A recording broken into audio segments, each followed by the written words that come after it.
Before I get started on the double wing Ginger Quill, I've got what I think is some pretty exciting news. It's exciting for me, certainly. Al Beatty has asked me to join him on some late afternoon uh, joint fly tying adventures that we're calling East Meets West. If you don't know who Al Beatty is, well, he's one of the preeminent fly tyers in the United States. Has been a pro tire since the 70s. So you could also call this amateur meets pro.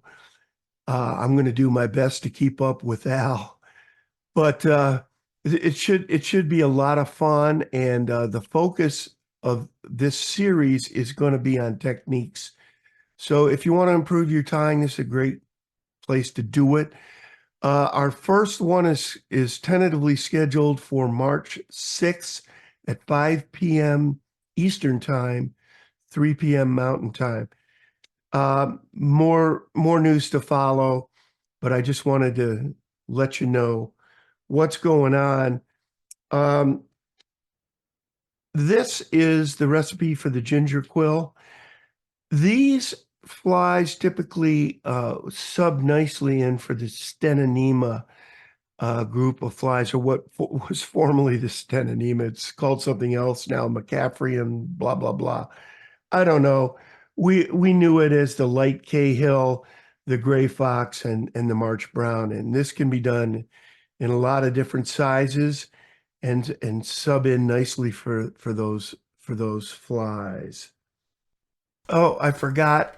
Al and I will be live streaming to YouTube and Facebook both.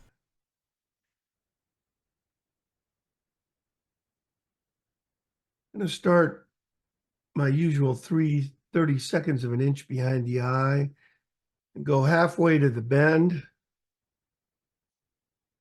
and then halfway back on the threaded area only. 1, 2, 3, 4, 5, 6, 7 should take me there. And that looks pretty good to me. I'm going to keep it there.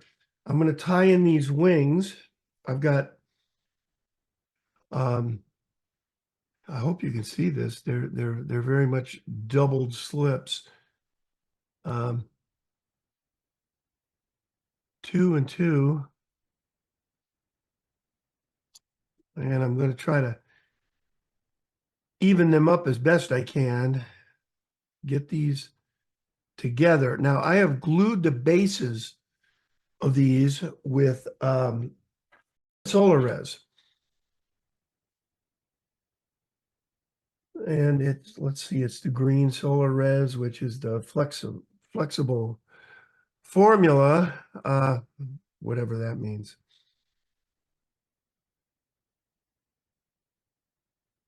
So I'm going to try to get these together before I mount them as best I can. They're still not completely together here. There.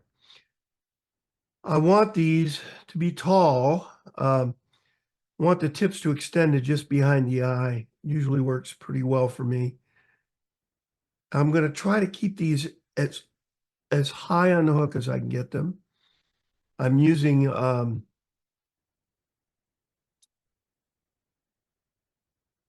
I want this straight up and down. There we go. I'm using an elevated pinch.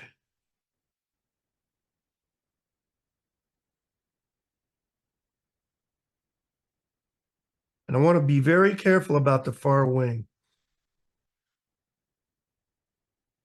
That's what I don't want to happen. I don't want that to roll.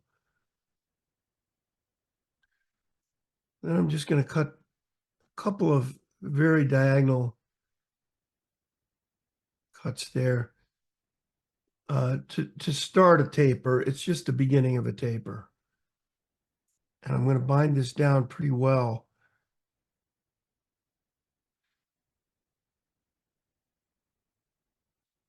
We have two ways we can go at this point. We can post these up now, and I think I will post these up now because they're double slips. Straight up and down, not bending these back at all. Want these straight up and down. I'm going to take a lot of turns here. I want these up as upright as I can reasonably get them. Now, there's always some lean on these.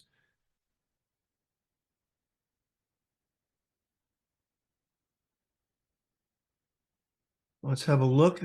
We fared very well there. Separate these out. Yeah. So far, so good, but it's not an easy one. Not that it's impossible either. Very doable. Just have to get lucky. All right, let's see. I want 6 to 10 of these ginger tailing fibers from Whiting Ginger Tailing Pack. It's actually light ginger, but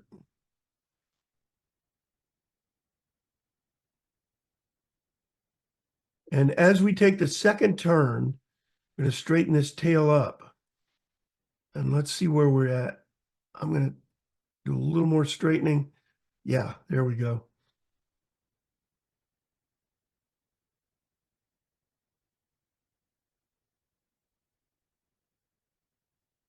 And now we're going to take this all the way back to the bend. Keep holding the tail up while we do that. That's so the tail doesn't roll. Thread torque will make it roll. And this is a peacock eye that I have stripped using the bleach method listed in the description below. I'm going to cut a strand from the eye. And I've got it here. I'm going to tie this in on the far side of the hook because that's how I like to tie certain things in so that they start cleanly when you wind on they'll start cleanly on the bottom. It's a full dress salmon fly trick. So I'll tie it in the far side of the hook. And also I want the black stripe down if I do it that way. And the reason I want the black stripe down is when I wind this, I want the black stripe to trail. And by the way, I tied this in by the butt, not by the tip. The tip gets so fine on these that it's difficult to work with. Now, it looks like I'm going to have to resort to hackle pliers here, which I don't like to do. But in this case, I don't have a choice. This one's a little small. Normally, I like to wind by hand and let it slip through my fingers as I wind, and that way it'll never break, or hardly ever. Never say never, but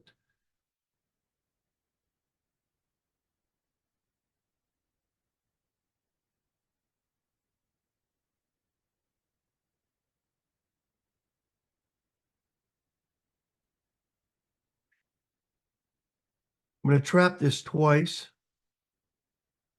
by taking a turn in front, turn behind, turn in front, turn behind. Bind it down with a couple more turns. And now all we have to do is put on a hackle, which is always easier said than done. I've got one here I've prepped a little bit. Let me just take a quick, yeah, that looks like it'll work.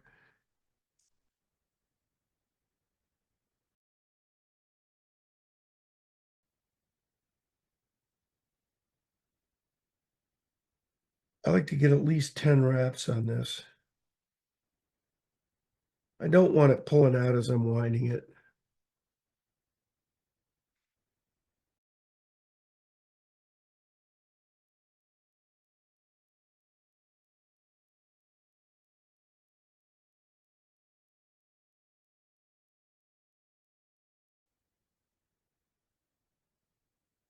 This is a Collins hackle. It's not very dense.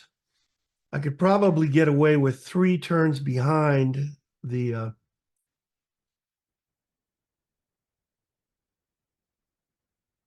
behind the wing. There's 1, 2, 3, and I just want to make sure I don't push the wing forward on that third turn, and I didn't. And now I'm going to take these straight up, put this right in front of them. And one more time, I'm going to do it straight up.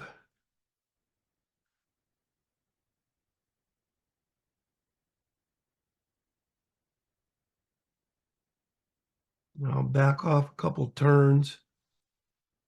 And I'm going to bind this down with 3 turns forward.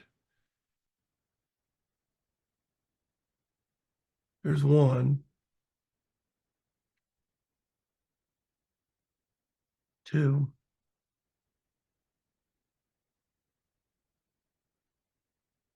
3 turns forward.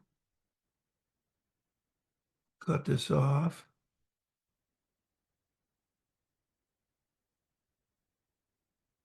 Now 3 turns back. 1, 2, 3, and now we're ready for a 3-turn whip finish forward. The reason I went back is I always want to whip finish forward. And maybe it's a 4-turn in this case. We've got a nice nice piece of hook shank showing, which is in the Catskill tradition. Our hackle is nice and compact. Straighten up the wings a little bit and have a look. And boy, this couldn't have turned out a whole lot better, I don't think. I'm very happy with this. Nice compact hackle. Here it is from the front. No turns in between the wings, and I don't advise doing that. There are tires that do it, and very good tires. Jerry Coviello is one. Mike Valla, who wrote the latest Catskill book, which is a wonderful book, by the way, he puts a turn or two between the wings as well. And that may well be part of the Catskill way. I don't know. I've always done it sort of British style. I've never put turns between those wings, nor do I put turns between the hackle tip wings on an Adams. But your mileage may well vary on all of this, and I completely understand it. We all have our ways of doing things, and as long as you catch a fish or two along the way, I think we're all good.